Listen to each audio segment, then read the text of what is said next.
દુનિયામાં જીવ બાળવા વાળું પાત્ર એક જ છે બેન. ભાઈને ઠેવું આવે, ભાઈને ઠેહ વાગે તો જીવ બેન જ બાળે. હાળી તો હારી હોટલમાં જમવાનું રાખો ને એકચ્યુઅલી જીજુ આમ છે ને જીજુ તેમ છે ને કરીને ભૂગી જાય. જીવ બાળવા બેન નું આવે, જીવ બાળવા હાળી નું આવે, બેન આવે.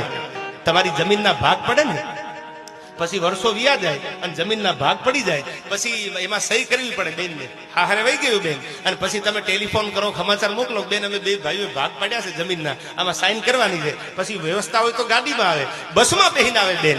એને કોઈ દી એમ નથી કીધું કે આ જમીનના ભાગ પાડ્યા તો આમાં મને 2 કરોડ 5 કરોડ આપી દો, નકું સાઈન નહીં કરું. ક્યાંક 2% બનાવ બન્યા હોય તો મને ખબર નથી, એ સાઈન કરી પાછી બસમાં બેહીને વહી જાય. એ બેને કોઈ દી ભાઈની આગળ એમ નથી કીધું મને આટલું આપી દે, ડોળા કાઢીને. આ સમર્પણ, આ ત્યાગ બેન સિવાય દુનિયામાં કોઈ ન કરી શકે. આ વાત યાદ રાખજો તમે, આ બેન જ કરી શકે.